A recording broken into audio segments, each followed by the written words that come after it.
저희는 7월 한 달 동안 3주에 걸쳐서 질문하는 신앙이라는 주제를 가지고 말씀을 나누고자 합니다. 어린아이들이 뭔가를 배우는 것은 뭘 통해서 배우죠? 남이 하는 말을 듣고 남이 하는 행동을 보고 그 다음에 질문하면서 배웁니다. 보고 듣고 경험하지만 항상 거기에는 무엇이 반드시 수반됩니까? 질문하는 것이 수반됩니다. 보고 듣고 경험하는 것이 전부 그 아이를 자라게 하는 것 같지만 거기에 가장 핵심이 되는 것은 질문하는 겁니다. 질문하지 않고 그냥 보고 듣고 배운 것으로 자기 혼자 자라나는 아이가 있을까요? 만약 여러분 상상해 보십시오. 그냥 내가 보고 듣고 배운 것을 아무에게도 묻지 않고 자기 것으로 받아들여서 자라나는 아이가 있어요. 그 아이는 어떤 아이가 될까요? 괴상한 아이가 되겠죠. 그 어린아이가 무언가를 보는 것이 그 아이의 시선에서 어떻게 보여질지 우리가 어떻게 압니까? 그 아이의 지적 수준에서 그 아이가 들은 것이 어떻게 들려질지, 그것이 그 아이에게 어떤 영향을 미칠지 우리는 알지 못하죠. 그런데 우리는 무엇을 통해 알 수 있습니까? 질문하면 알 수 있습니다. 엄마 이건 뭐예요? 라고 질문하면 알 수 있어요. 요즘 우리 하리가 알파벳을 배워요. 근데 알파벳을 우리 하리가 지금 열심히 뜨듬뜨듬 읽습니다. 그런데 제가 하리가 못 읽는 글씨를 하리가 못 읽는구나 라고 알게 되면 얘가 모르는구나 하고 가르쳐 줄 수가 있죠. 질문한다라는 것은 바로 그것과 같습니다. 나에게도 내가 무언가를 지금 정리되지 않은 것들에 대해서 내가 이런 것이 정리가 안 되었구나 라는 것을 밖으로 표출하는 행위가 바로 질문이죠. 그리고 질문을 받는 사람 또한 이 사람이 이것을 아직 모르는구나, 이것이 이 사람 안에서 아직 정리가 안 되었구나 라는 것들을 알게 되는 것이 바로 질문을 받는 사람입니다. 그래서 질문을 하고 질문을 받는 것은 서로를 자라게 하는 정말 좋은 도구입니다. 여러분, 오늘 우리가 이 땅을 살아가는데요, 우리의 삶을 살아가는 데 있어서 반드시 우리에게는 이러한 질문을 통한 자라남과 성숙과 성장의 은혜가 있기를 소망합니다. 그런데 우리가 언제 질문하느냐라고 생각하면은 사실 내가 삶이 고통스럽고 힘겨울 때 그렇습니다. 그렇죠. 이 문제가 답을 내가 알 수 없을 때 질문하게 되어집니다. 그리고 그러한 질문을 통해서 우리는 뭔가를 배우게 되어지죠. 그리고 그 배움은 우리에게 지난주 주목 목사님 말씀처럼 삶의 도약을 가져오기도 하고 때로는 깨달음을 통해서 삶의 방향을 바꾸기도 합니다. 여러분의 지난 인생을 한번 돌아보시죠. 우리 하리는 돌아봐봤자 7년밖에 안 됩니다. 그러나 지금 여러분 우리의 인생이 이제 전반전의 시간을 한참을 살았다라고 생각되시는 분들에게 권면드립니다. 여러분의 지난 인생을 돌아보시면서 분명 그 가운데 내가 무언가를 배우고 자라나고 성숙하고 도약했던 그러한 시기들이 있었을 것입니다. 그리고 그 시기에, 그 중요한 전환과 도약의 시기에 나를 그렇게 하게 했던 그것이 무엇이었나 한번 생각해 보시죠. 그것이 있었기에 지금 내가 그래도 이만큼 살고 있는 것입니다. 그것이 없었다면 우리는 아마 아직도 많은 부분에 있어서 헤매며 살아가고 있었을 것입니다. 지금 우리의 모습보다 더 힘겹게 살아가고 있었겠죠. 무엇이 여러분의 삶에 중요한 긍정적인 삶의 전환을 가져오셨고 또한 도약을 가져오셨습니까? 한번 돌아보시면 맞아, 그때가 그러했지. 맞아, 그 사람과의 만남이, 그때 무언가 내가 알게 되고 깨닫게 된 것이, 그때 그 사건이 나를 중요한 것들을 바라볼 수 있는 사람으로 살게 했고 그것에서 내가 한 걸음 더 나아가 도약하게 했구나. 맞아, 그런 때가 있었네. 여러분 지난 이 말씀을 마치시고 돌아가셔서 여러분의 지난 시간들을 한번 돌아보시는 꼭 시간을 가지시기 바랍니다. 그리고 그 시간이 무엇을 통해서 이루어졌나 살펴보면 몇 가지가 있겠지만 그 중에 대다수의 사람들이 이것을 통해서 삶의 전환을 맞거나 도약을 하게 됩니다. 무엇일까요? 고통입니다. 삶의 문제, 그리고 그 문제로 인한 고통이 우리로 하여금 무언가를 삶의 방향을 전환하게 하고, 또한 우리가 그 고통을 통해서, 그 문제를 통해서 더 나은 사람으로 도약하게 했다라는 사실을 우리는 발견하게 될 것입니다. 그렇다면 그때에 우리가 만났던 그 문제와 그것으로 인한 고통은 우리에게 무엇입니까? 약이죠, 약. 약이죠. 분명히 그것은 힘들었고 참 다시는 겪고 싶지 않은 일이지만 이미 지났어요. 그리고 그 시간이 나에게는 무엇이 되었습니까? 약이 되어져서 나를 자라게 하고 성숙하게 하였습니다. 여러분, 오늘 우리가 이 고통에 대해서 잘못 생각하고 있는 것이 있어요. 고통을 피할 수 있을 거라 생각하는 사람들이 있습니다. 그런데 여러분, 고통은 모든 인간의 상수입니다. 변하지 않는, 절대 피할 수 없는 상수가 바로 고통입니다. 고통의 크기만 조금 다르고요, 고통의 모양은 좀만 다를 뿐이지 고통은 인간이 피할 수가 없습니다. 어떤 인간이 고통을 피할 수 있을까요? 아무도 피할 수 없습니다. 무엇이 그것을 증명합니까? 모든 인간은 죽는다라는 것입니다. 인간은 크고 작은 고통들을 겪으면서 결국 무엇을 향해 달려갑니까? 죽음을 향해 달려갑니다. 고통은 우리가 피할 수 없는 것입니다.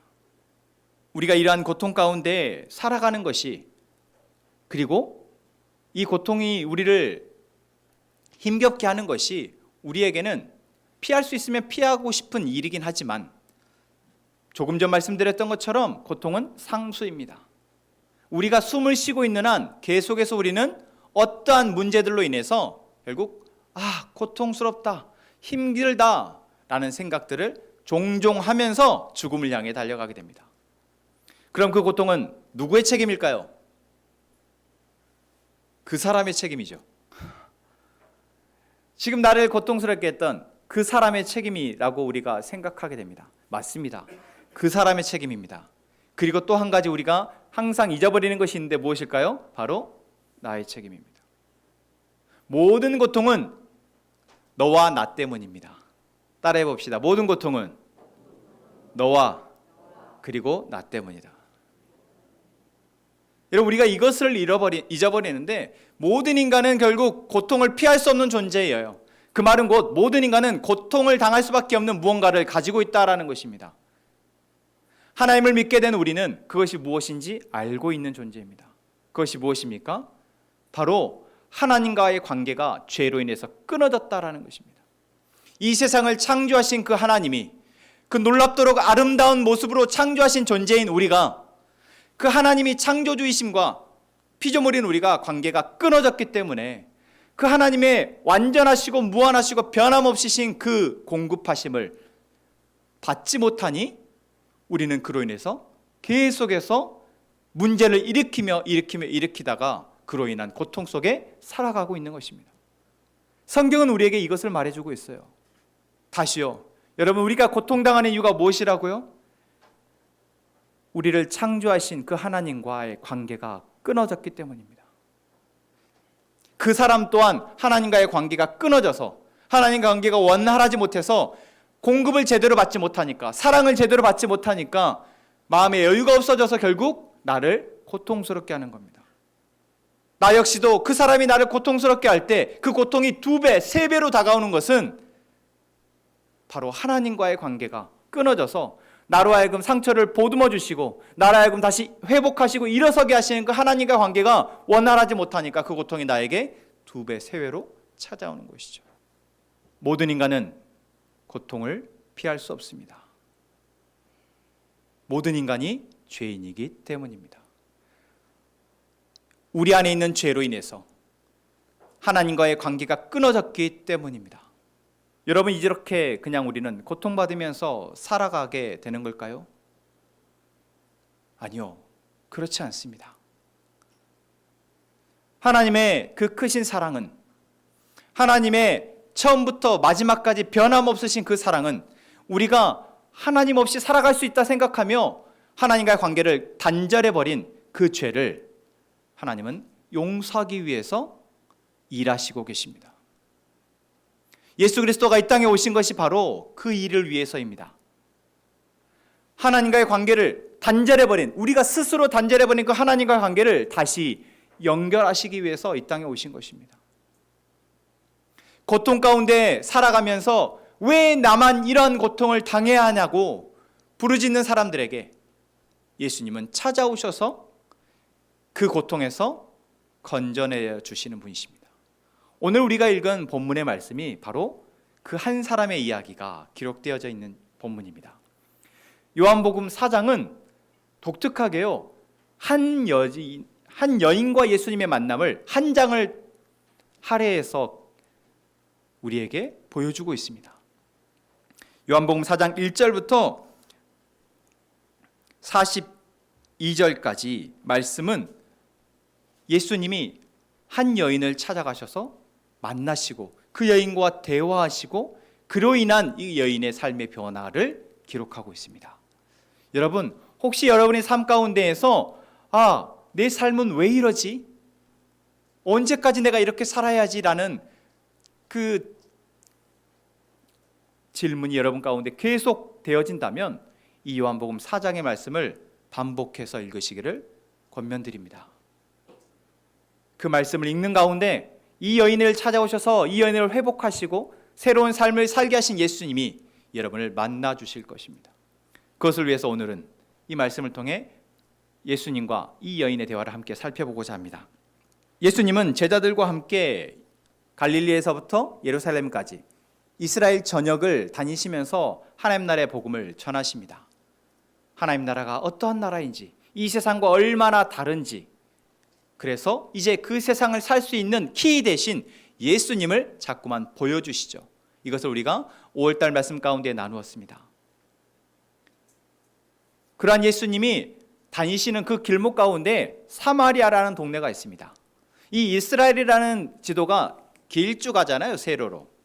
그런데 그 이스라엘의 남쪽과 이스라엘의 북쪽 가운데 사마리아라는 지역이 있습니다. 이 사마리아라는 지역은 같은 이스라엘 민족이라고 하기도 애매하고 그렇다고 아니라고도 애매한 사람들이 살고 있습니다.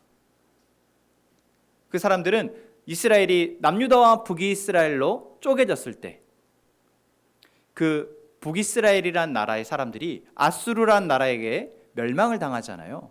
성경에 보면 그런 이야기가 있어요. 제가 했던 이야기가 여러분이 성경 읽는데 나오면은 와, 이거구나 하시면 됩니다. 멸망을 당하잖아요. 근데 이 아수르라는 나라는 거대한 제국을 이루면서 그 거대한 제국을 유지시키는 방법으로 자기가 정복한 땅에 있는 사람들과 자기가 살고 있는 사람들을 서로 섞어서 그들이 반란을 일으키지 못하는 정책을 펼칩니다. 그래서 이 이스라엘 땅에, 북이스라엘 땅에 있던 많은 사람들이 유대인, 이스라엘 사람들이 아니라 다른 이방 민족들이 섞여져 있는 거예요. 그래서 그 안에서 같이 결혼도 하게 되어지고 같이 문화를 공유하면서 살게 되어집니다.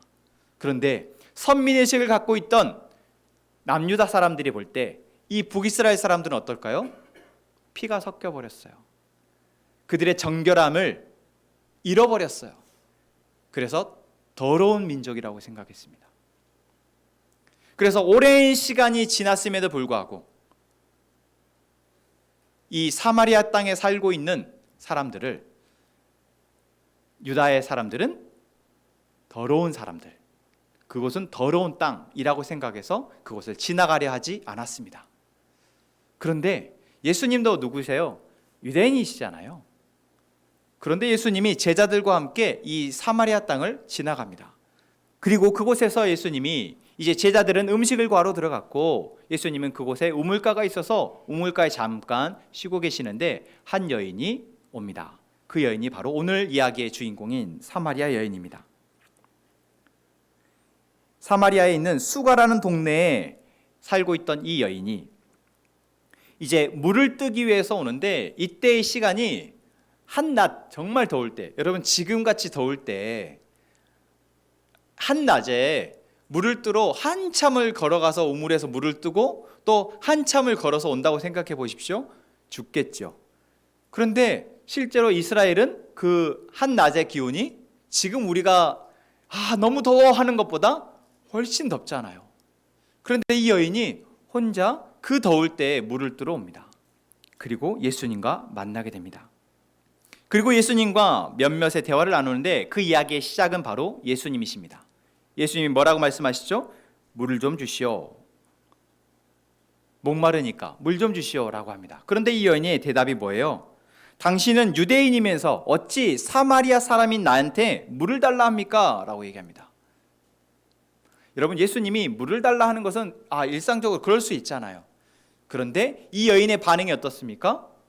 뭔가 그래요 하고 떠주는 게 아니라 뭔가 맺힌 게 있는 사람의 말과 같죠. 무엇이 맺혀 있습니까? 유대인과 사마리안 사이에 그 감정의 골이 맺혀 있습니다. 아까 말했던 것처럼 유대인들은 사마리아 사람들을 더러운 사람이라고 생각해서 피해서 지나갈 만큼 그러한 관계 속에 있기 때문에 유대인 남자가 자기에게 물을 달라는 것이 이상한 거예요. 그래서 주고 싶지 않았던가 봅니다. 그래서 이렇게 말을 했죠. 그런데 예수님이 말씀하십니다. 내가 만일 하나님의 선물과 내게 물 좀 달라 하는 이가 누구인 줄 알았다면 그에게 구하였을 것이고 그는 내게 생수를 주었을 겁니다. 생수를 줄 것이다 라고 말씀하시죠. 자, 여기서 우리는 예수님이 정말 목이 말라서 이 여인에게 물을 좀 달라 한 것이 아님을 알 수 있습니다. 예수님이 굳이 다니던 길이 아니라 굳이 사마리아에, 그것도 수가상이라는 여인에 오신 이유를 알게 됩니다. 여기서 짐작하셔야죠. 왜 오셨을까요? 왜 오셨을까요? 이 여인을 만나기 위해서입니다. 여러분, 이것은 정말 놀라운 사실입니다. 유대인이신 예수님이 이 여인을 만나기 위해 오신 것입니다. 근데 더 놀라운 사실은 하나님이신 예수님이 이 땅에 오셨고요. 이 땅에 오신 예수님이 이 한 여인을 만나기 위해서 지금 이곳에 이 시간에 와 계신 것입니다. 그리고 물을 달라 하신 거죠. 무엇을 주시기 위해서요? 오늘 예수님이 말씀하신 것처럼 영원히 목마르지 않는 물을 이 여인에게 주고자 하셔서요. 자, 그럼 이 여인은 도대체 어떤 여인일까요? 이 여인이 누구인지는 이후에 예수님이 이 여인과 나눈 대화 속에서 알게 되어집니다. 이 여인이 예수님이 내가 주는 물을 마시는 사람은 영원히 목마르지 않는다 라고 말을 하니까 여인이 이렇게 말을 하죠. 그 물 제 좀 주세요. 그래서 제가 더 이상 여기에 와서 물 뜨러 다니지 않게 해주세요. 그러니까 이 한낮에 물을 뜨러 온 것이 너무나 괴로운데 어쩔 수 없이 지금 이 시간에 물을 뜨러 왔다라는 것을 우리는 알게 되죠. 그럼 이 여인이 왜 이 시간에 물을 길러 왔을까? 그 답이 바로 그 다음 예수님과 이 여인의 대화에서 나옵니다. 그 다음 말씀 보시죠. 예수님이 이 여인의 말을 듣고 뭐라고 얘기합니까? 가서 내 남편을 데려와라. 갑자기 물 이야기하다가 뭔 얘기하세요? 호구조사를 하시는 겁니다. 내 남편을 데려와라 라고 말씀하십니다. 그랬더니 이 여인의 대답이 무엇입니까? 나는 남편이 없습니다. 이 여인이 결혼을 안 해서 남편이 없다고 한 것이 아닙니다. 이 여인은 실제로 결혼을 5번이나 했습니다. 그 다음 여인의 대답에서 알 수 있죠. 이 여인이 이렇게 말합니다. 나는 남편이 없습니다. 그러자 예수님이 맞다. 네 말이 맞다. 너는 남편이 없다. 5이나 있었지만 지금 있는 남편도 내 남편이 아니다. 이 여인은 5번이나 결혼을 했는데 그 5번째 결혼마저도 실패해서 누군가가 당신의 남편이 누구입니까? 라고 물었을 때 저는 남편이 없습니다 라고 말할 만큼 지금 자신의 가정생활이 고통스러운 상태인 것이죠. 남편과의 관계가 너무나도 고통스러워서 차라리 남편이 없다라고 말할 만큼 그러한 심정의 여인인 것입니다. 예수님이 이 여인에게 한 마지막 말이 참 인상 깊습니다. 그건 무엇입니까? 내 말이 참되다입니다. 여러분, 여기서 우리는 예수님이 이 여인을 왜 만나러 오셨는가 그 이유는 알게 됩니다. 그건 무엇입니까? 이 여인을 만나기 위해서이죠. 그럼 이 여인을 만나기 위해서 오신 예수님이 이 여인에게 정말 주시고자 하는 것이 무엇일까요? 이 여인을 고통 가운데에서 해방시키고자 하심입니다. 그냥 이 여인을 만나러 온 게 아니라 이 여인의 고통 가운데에서 해방시키기 위해서입니다. 그런데 이 여인은 지금 자기의 고통이 뭐라고 생각하고 있습니까? 여러분, 이 여인은 지금 자기의 고통이 뭐라고 생각하고 있을까요? 남편이 없어서, 내가 믿고 의지할 남편이 없는 것이 내가 고통스러운 이유야. 내 남편이 나를 사랑해주지 않는 것이 내가 고통스러운 이유야 라고 생각하고 있는 겁니다. 그런데 이미 마을에서도 내가 5번이나 결혼을 하는 중에 이 여인은 이 마을 사람들에게 이미 좋은 편이 없어요. 아무튼 이상한 여자 또는 참 가벼운 여자, 그렇게 찍혀서 마을 사람들이 없는, 그래서 사람들하고 대화할 필요가 없는 이 시간에 물을 뜨러 나아러 온 것입니다. 그래서 예수님이 내 물을 마시는 자는 영원히 목마르지 않는다라고 말씀하시니 그 말을 듣고 제발 제가 이 물을 기르러 오지 않게 해주세요 라고 말했던 것이죠. 결국 내가 남편이 없어서 남편을 또 찾는데 또 그 남편도 나를 사랑해 주지 않고 내가 믿을 만한 사람이 아니어서 또 다음 사람을 찾고 또 다른 사람을 찾았는데 그 과정 중에서 내 주변에 있던 내 동네 사람들이 다 나를 손가락질하고 비웃으니 정말 내가 고통스럽습니다. 제발 이 고통을 좀 끝내주세요 라고 이 예수님에게 말을 한 것입니다. 예수님은 이 여인의 내게 남편이 없다라는 말에 네 말이 참되다 하십니다. 여러분, 오늘 우리가 우리의 삶의 고통의 문제를 정말 알고 있을까요? 이 고통이 어디에서 시작되었는지 여러분 우리가 알고 지금 고통스럽다 하고 있는 걸까요? 이 여인과 같이 혹시나 지금 내가 이것이 없어서 그 사람이 나를 힘들게 해서 내가 고통스럽다라고 혹시 여기고 있는 것은 아닐까요? 고통이 거짓이라는 것이 아닙니다. 고통스럽지 않은데 고통스럽다고 지금 엄살 부리고 있다라는 것이 아니에요. 분명히 너무나 고통스러운 것이 사실입니다. 하지만 이 고통을 끝내야 하는데 이 고통의 원인을 모르고 이 고통의 본질을 모르고 우리는 계속해서 고통을 반복하고 있는 것이라는 거죠. 이 여인이 바로 그러했습니다. 이 여인은 계속해서 자기의 문제의 해결을 위해서 남자를 찾았습니다. 남편을 찾았어요. 하지만 더 고통스러울 뿐입니다. 그러한 여인에게 예수님이 찾아오신 것이죠. 그리고 이 여인과 대화를 나누십니다. 그리고 그 대화 가운데에서 이 여인은 자기 문제를 직면하게 됩니다. 내가 남편이 없습니다. 예수님의 이 말을 들은 여인은 주여 내가 보니 선지자시네요 라고 말을 하죠. 그저 낯선 이방인, 나한테 물을 달라고 하는 이방인의 남자가 아니라 이제 이분이 뭔가 있는 선지자라고 여기게 된 것입니다. 그래서 내가 함부로 대할 수 없는 존재, 그리고 내가 무언가를 질문하고 물을 수 있는 존재라고 여기게 됩니다. 여러분, 이거 참 중요합니다. 내 삶의 고통이 있고 내 삶의 문제가 있는데 이 문제를 해결할 수 있는 방안을 가지고 내가 누군가를 찾아가고 싶은데 찾아갈 사람을 만나지 못해요. 누구에게 이것을 물어야 할지를 몰라요. 내가 묻는다 한들 그 사람이 정말 나에게 제대로 된 답을 줄 수 있을지 우리가 모르기 때문에 어쩌면 우리는 질문하지 않고 살아가게 된 것인지도 모릅니다. 물어봐야 소용없다고 생각하는 거죠. 그래서 그냥 혼자 생각하고 혼자 결론 내리거나 아니면 답을 찾기 위해서 여러 사람들을 또는 여러 집단을 찾아가게 됩니다. 바로 그 중에 하나가 종교이죠. 불교를 찾아가요. 요즘 누가 스님 중에 유명하신지 모르겠는데 한참 해민 스님 유명하셔가지고 막 사람들이 해민 스님의 그 설법을 들으러 갔습니다. 또 방송에 김창옥 님이 막 이야기를 하면 사람들이 거기가 가서 답을 찾기 위해서 이야기를 듣습니다. 우리가 무언가를 내 인생의 문제와 내 고통의 문제에 대한 답을 찾기 위해서 여러 사람들을 찾아갑니다. 여러 행위들을 하면서 그 해답을 찾고자 해요. 저는 그 안타까움이, 그들의 그 모습이 너무나 안타깝게 여겨집니다. 이 여인도 별 방법을 다 써봤겠죠. 그런데 예수님을 만나기 전까지 이 여인은 결국 그 고통 속에서 빠져나오지 못했습니다. 하지만 예수님이 이 여인을 찾아오셔서 몇 마디의 주고받음을 통해서 이 여인은 자기 문제의 답을 이 사람에게 한번 물어봐야겠다 생각을 하게 됩니다.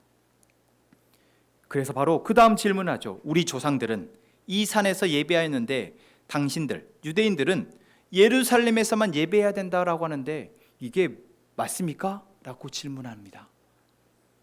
또 생뚱맞지 않습니까? 여러분, 그런데요, 인간이 결국 자기의 삶의 문제 가운데서 고통스러울 때 누구를 찾게 됩니까? 신입니다. 그 어떤 사람도 자기 인생의 문제 가운데 결국 아무 것에서 답을 찾지 못할 때 결국 찾는 것이 바로 신이에요. 이 여인은 자기 인생의 문제 가운데에서 고통스러운 가운데 그래도 사마리아 여인이기에 하나님이라는 존재가 이들에게 있어서 여전히 신앙의 대상이기에 나도 하나님이라는 존재를 만나고 싶고 그분 앞에 예배하고 싶고 그래서 뭔가 답을 찾고 싶었는데, 아니 당신들 유대인들은 예루살렘에서 드리는 예배만 진짜 예배라고 말을 하니 내가 하나님도 못 만났습니다, 내가 하나님의 은혜도 못 만났습니다 라고 이야기하는 것입니다. 여러분, 우리가 하나님을 예배하고 하나님을 백성으로서 살아가고 있음에도 뭔가 하나님이 우리의 삶에 답이 안 되어지신다고 생각할 때가 있지 않습니까? 예배해봤더니 기도해봤더니 답이 안 나오더라, 아무 의미가 없더라. 여러분, 아무 의미 없는 것이 아니라, 답이 없더라가 아니라 우리가 답을 찾는 방법이 잘못되었을 수 있습니다. 하나님을 만나는 방법이 제대로 배우지 못해서 잘못되었을 수 있어요. 하나님이 우리와 소통하시고자 하셔서 예수님까지 이 땅에 보내셨는데 우리가 그 소통의 방법을 잘 몰라서일 수 있습니다. 이 여인은 바로 그 질문을 하고 있는 거예요. 어떻게 해야 합니까? 예수님은 대답하시죠. 이 산도 예루살렘도 아니고 아버지께 예배할 때가 올 것이다. 너희는 알지 못하는 것을 예배하고 우리는 아는 것을 예배한다. 아버지께 참되게 예배하는 자들은 영과 진리로 예배할 때가 오는데 그때가 예수님이 이 땅에 오신 지금이다. 예수님이 이 여인에게 정말 내가 하나님의 도움을 받고 싶습니다, 하나님의 구원을 받고 싶어요, 그래서 내가 예배하고 싶은데 예배할 수 없습니다 라고 말할 때 이 산도 아니고 저 산도 아니고 이제 아버지께 예배할 때가 오는데 바로 그때가 언제라고요? 지금 내가 너희들을 구원하기 위해서, 다시 하나님과의 관계의 회복을 위해서 내가 온 이때라고 말씀하십니다.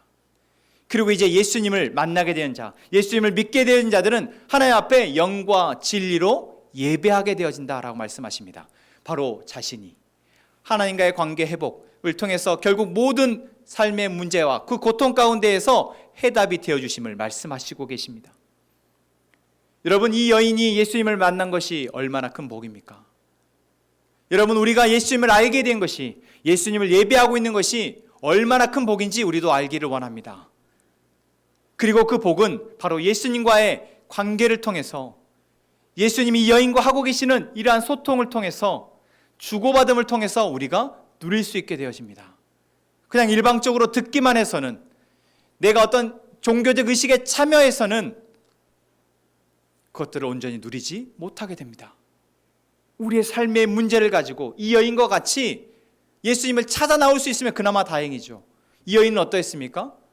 그저 자기의 삶의 그 바운더리 안에서 계속해서 언제 이 생활이 끝나나 고통스러워할 뿐이었습니다.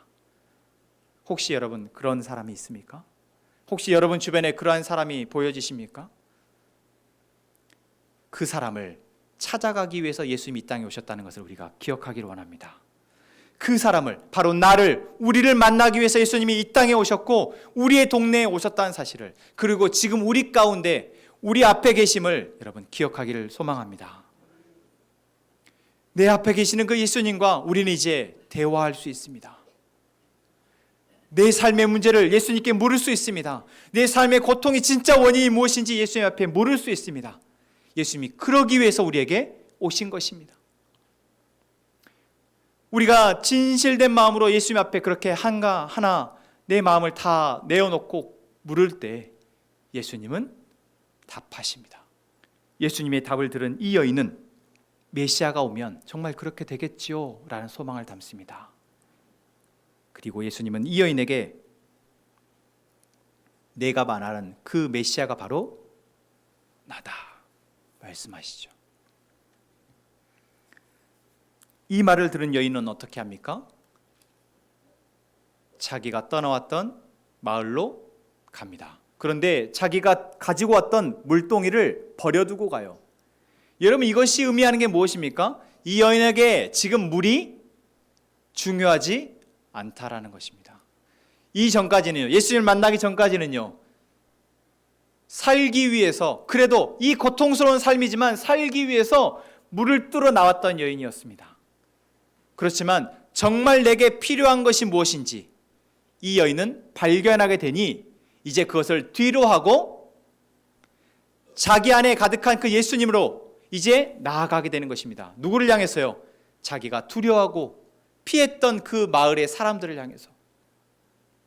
그리고 그 마을 사람들에게 우리가 기다렸던 메시아가 왔습니다. 와서 보십시오 라고 사람들에게 이야기합니다. 그리고 그 말을 들은 사람들이 예수님께 나와서 자기의 마을로 예수님을 초대합니다. 그리고 이틀 동안 머무르시는 예수님을 통해서 예수님 이야기를 듣고 이 마을 사람들이 고백하는 이야기가 무엇입니까? 바로 4장 42절의 말씀입니다. 그 여자에게 마을 사람들이 이렇게 말하죠. 이제 우리가 믿는 것은 내 말로 이남이 아니니 이는 우리가 친히 듣고 그가 참으로 세상의 구주신 줄 알미라. 아멘. 여러분, 이 여인은 이제 자신이 두려워했던, 피했던 그 마을 사람들에게 구세주이신, 구원자이신 예수님을 전하는 사람이 되었습니다. 조금 전까지는 그 사람들이 두려워서 혼자서 물을 뚫어 왔던 여인이었습니다. 이 여인이 고통이 끝났을까요?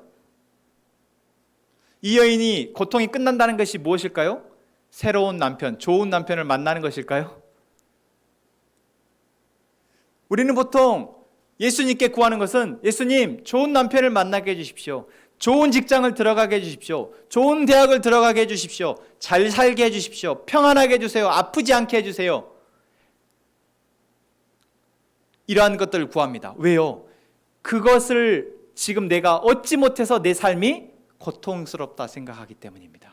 지금 내가 이렇게 힘든 것은 그것을 얻지 못해서라고 생각하고 있기 때문이다. 바로 이 여인과 같이요. 그런 우리가 그러한 고통 가운데서, 그런 문제 가운데에서 예수님을 만나게 되면, 우리를 찾아오신 그 예수님을 만나게 되면 이제 우리는 발견하게 됩니다. 우리의 삶의 진짜 문제가 무엇이었는지요. 정말 내 삶에 필요한 것이 무엇이었는지 발견하게 됩니다. 그것은 무엇입니까? 바로 하나님과의 다시 사랑의 회복입니다. 이 여인의 이야기는 여기서 끝이 납니다. 이 여인이 이후에 어떤 삶을 살았는지 알 수 없어요. 사도행전에 빌립 집사가 사마리아로 전도하러 갈 때 이 여인이 그 빌립 집사를 만나서 거기에서 세례를 받았는지 모르죠. 성경은 우리에게 그 사람의 어떤 한 번의 은혜 받은 사건만 기록하지 대부분은 그 이후의 삶을 기록하고 있지 않습니다. 바울을 제외하고. 그런데 이게 의미하는 바가 있어요. 무엇일까요? 여러분, 우리가 이 땅을 살아가는 동안 우리의 삶의 문제와 고통은 계속해서 반복된다라는 것입니다. 예수님을 분명 우리가 믿었지만, 예수님을 통해서 이제 삶의 원인을, 문제의 원인을 발견하였지만 또 다른 문제와 고통이 우리에게 찾아왔을 때 우리는 또 헤매일 수 있거든요. 하지만 그때마다 우리에게는 무엇을 할 수 있습니까? 우리를 찾아오신 그 예수님께 물을 수 있습니다. 그 예수님께 질문할 수 있어요. 그리고 예수님은 우리에게 답을 하십니다. 이것이 무엇입니까? 하나님과 우리가 연결되었다라는 것이에요. 우리가 아버지 되신 그 하나님께 물을 수 있다라는 것입니다. 그분은 우리의 대답, 우리의 질문을 들으시고 우리에게 필요한 것을 아시는 하나님이 우리에게 말씀하십니다. 우리는 그래서 위안을 얻고 평안을 얻으며 오늘 우리에게 주어진 삶을 살아갈 수 있습니다. 여러분, 이것이 우리 믿는 자들의 삶인 줄로 믿습니다. 비록 우리의 삶이 고통스러울 수 있지만 그 고통 가운데서 우리에게 답을 하신 예수님을 통해서 우리는 삶을 살아가게 될 것입니다. 그것을 소망하는 저희가 되기를 소망합니다. 여러분, 질문합시다. 하나님 앞에, 예수님 앞에 나와 물으십시오. 지금까지 우리의 고통스러운 삶 가운데, 쉽지 않은 삶 가운데 하나님은 일하셨습니다. 하나님이 어떻게 일하셨는지를 볼 수 있는 저희가 되기를 원합니다. 또한 현재 지금 그 문제 가운데에서 고통스러운 삶을 살아가고 있다면 이제 그 문제를 가지고 하나님 앞에 나와 질문하는 저희가 되기를 원합니다. 여러분에게 답을 하시는 은혜가 있을 것입니다.